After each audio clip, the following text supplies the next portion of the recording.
kofar jannati ne, mai gadi zai ce wane ne, zai amsa ni Muhammadu ne, zai tashi ya buɗe ma kai ne, bayan ka ba za a buɗe ba.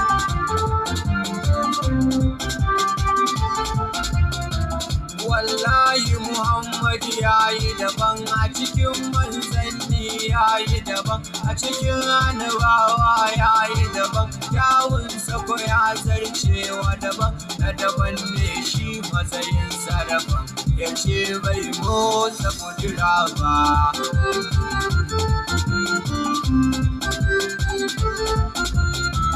Waye za ya zagi annabi ne, za mu kama shi koma wane ne, malami ne ke Allah wadai ne.